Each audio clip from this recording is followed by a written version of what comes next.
Hello folks, Typhoon Carter here, and I bring to you a Smogon Premier League XVII matchup. This is a Week 1 showdown between SFG of the Indie Scooters and Void of the Wi-Fi Wolfpack. This is for SFG, he's got some momentum going into this season as he finished last season with a 2-0 record, although his last full campaign was certainly one that he would like to put behind. Whereas for Void, you all know him, he's like 16-2 in the last two SPLs. He's pretty much the guy to beat in this pool. That being said though, let's jump right into this. Zapdos lead. So we got Zapdos mirror here. We're going to see what sets these are. Void's going to go into Clefable, scouts out the Toxic. And we have Clef. So this is going to be a stall mirror from the looks of it. And Clef's going to T-Wave. And don't forget, no Breloom, or no Spore, so Breloom won't be nearly as threatening of a factor, and we already see how SFG is trying to take advantage of the sleep ban with Toxic on Zapdos, trying to maybe catch Void going for a T-Wave trade, but Void's disciplined enough to go into Clefable knowing that it'll cover just about everything except for maybe Specs Zap. And we have Rock's Clef here. Okay. We got a Soft Boil here. Going to toss, so this tells me that the last move is probably no knock on this Clef, so that's interesting. Maybe SFG has like a second, way to deal with Trick, or like neutralizing Trick, or he has like some kind of dedicated Trick fodder. And I'm just gonna let this game play out as I'm talking. And Void, really, he's just trying to force SFG to waste PP. There's the Tyranitar entry, and now Void's gotta be careful, and he's gonna get pursued right there and then, and Donphan's going to be revealed, so Donphan will get a spin off easily, and does exactly that. But the Zapdos will threaten a Toxic again, so he's gonna be forced to switch out. Instead, he's got to opt for mid-ground, knowing that Void can't really stay in on this Zapdos, and Bronzong going to get rocks up, so Void looks like he should be able to keep rocks off on the field. And really for Void, I mean last season he also brought something similar. He brought a very fat team, but then ran into a pretty bad matchup, so I'm curious to see how SFG approach this prep as I'm watching this game unfold.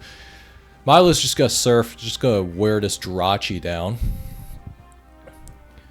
And Body Slam's here, so this Milotic is going to get a defense boost, and this means that Jirachi can't Iron Head, but this does mean that the Milotic is going to be permanently slowed down, which could work in SFG's favor because Milo usually outspeeds a CBTAR. And got a spin here, and yeah, Void just bring in the Zapdos so that he can neutralize Rapid Spin PP.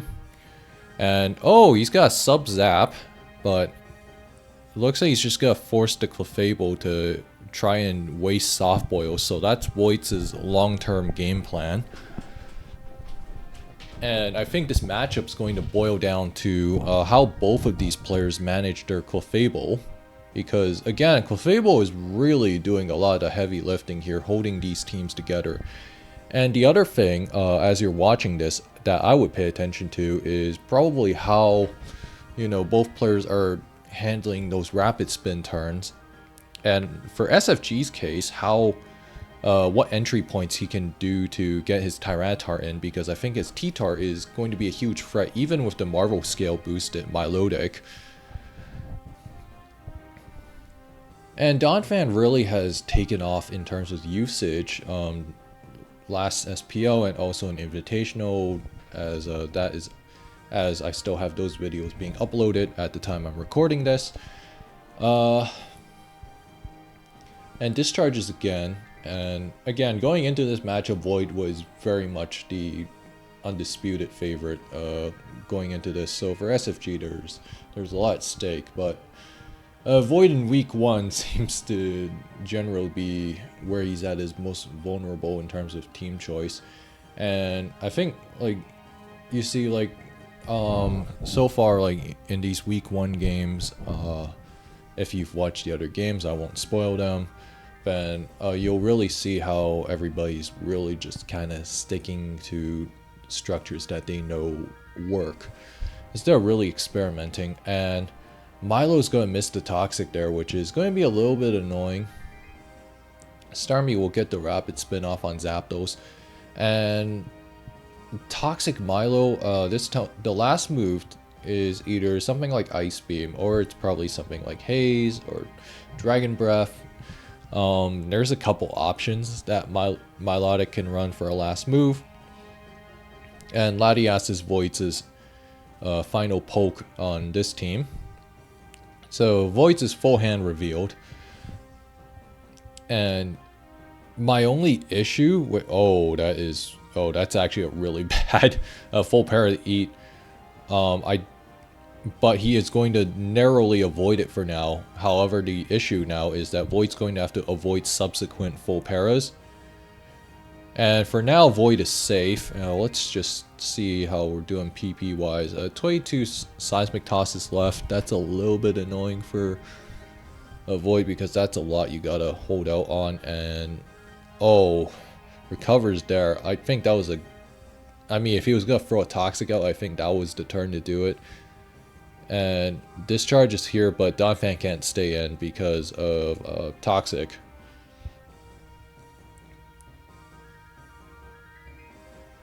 And really what you see here is just how hard defensive Zapdos can be to be broken through. Especially when it doesn't have to worry about sleep, and the only thing it really has to worry about is a paralysis. And Void's Zapdos going to sub up here, and again, SFG is going to have to be a little bit weary about his Seismic Toss PP usage. I think his S-Toss usage is at 20 now, but really it's probably 10 if you factor in pressure. Or as long as Clef stays in, probably sitting at 18. Yeah, it is sitting at 18. I don't know if I... Okay, well, he's down to 10. Void hasn't used a single soft boil, but I don't know about bringing Milotic out here repeatedly, because I really don't think that's a sustainable game plan. And that's a bad full para to eat.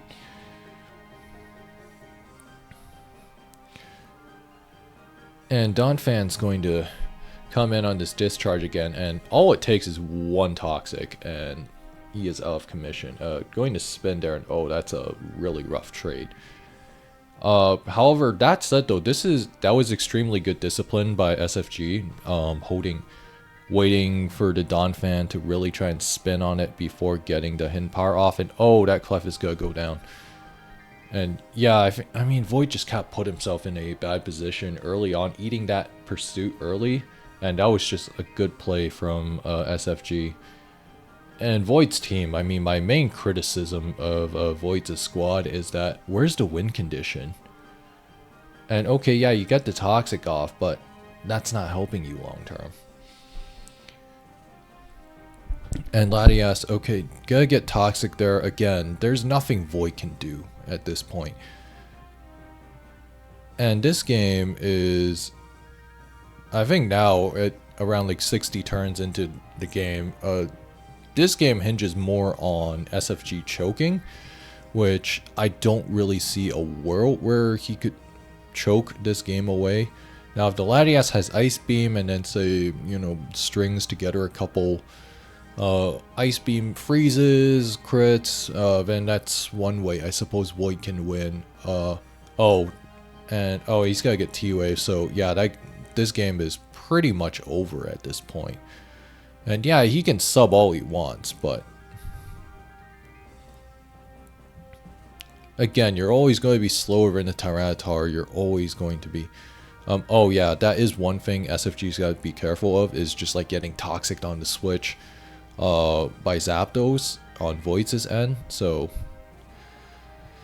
again, there's really nothing stopping... SFG just has to wait for the right moment to get the Tyranitar in, let those big crunches rip, and then, you know, that's game. And Void going to get full parried, and SFG finds a great opportunity there to get the T-Tar in. T-Tar's going to let a huge crunch rip. That Donphan is more than dead, so it's picking something. Crunches again, and the Donphan's going to go down. And Milotic is just not. It was probably gonna try to recover. And SFG. Oh, this has T-Bolt. Okay, that's pretty cool. I like this on Starmie because this is like a good disguise on SFG's team. So this is just good team building at work. Because normally when you see this style of structure, you see Starmie running something like, you know, Surf T-Wave. That's probably the first instinct, but SFG showing T-Bolt. That's one good way to put pressure against opposing Starmie, like using T-Bolt, and while T-Bolt doing nothing. But if SFG gets a full para here, then this Milo is as good as gone. Or a crit. That's, yeah, Void is risking a crit right now. This Milotic cannot. Oh man, that crit almost did him in. Again, another opportunity here. Is he gonna get full para? No. Well, he still has a chance. Yeah, I mean, just keep clicking T-Bolt because that way you make the Milotic run out of recovers in due time. And Latias eating 7%. Wow, that is pitiful damage. But T-Bolt on Starmie, on defensive Starmie, is also nice for DD Gyarados, so that's kind of the other perk that's worth mentioning here. And this Jirachi, oh, it's a slow Jirachi from what I can tell, or Void has a really fast Latias. I'm not sure which one it is. Dragon Pulse is here, going to crunch. And Zapdos is going to come in. The Reflect will let it live, but a full para could kick in. Nope, does not kick in. If I am SFG, I might probably... Okay, yeah, you could keep going. And, oh, gets a defense drop, so that's huge. Because now this Zapdos is permanently on a timer. And Void's going to get the Toxic off, but Reflect is going to wear out. And that Zapdos is extremely low. Oh, a full para here could do it. Oh, a crit works too. I was gonna say a full para was gonna work out as well. And then this Zapdos, you cannot possibly win against this. And SFG will take this game, and he will move to 1-0 this season. Void's going to go 0-1 here to start the season off. Although for Void, this is probably a rough loss to take, as I believe his opponent next week is going to be Gilbert Arenas, or Marco P, as you all know him. So, well played by SFG. As for what his last was, I'm not sure. There's a couple ideas I have of what it could be. So this team, so SFG's team, you have 2 fight resists in Zapdos, Starmie, so like Infernape is reasonable to handle here. For SFG, what he could be running for his last is something like a Scarf Mag, because you are a little bit soft into Dragon Dancers. The other thing I could think of off the top of my head, as per what his last could be another Steel. And then it could also just be something like a Latias, although I think Latias might be a little bit too passive. I mean, Magneton plus Starmie would be a cool combination here. You know, you got, but like Starmie wouldn't be running T-Bolt, so maybe it's not Magneton. Who knows? Anyways, that said though, if you guys enjoyed this video, like, comment, subscribe, and I will see you guys next time.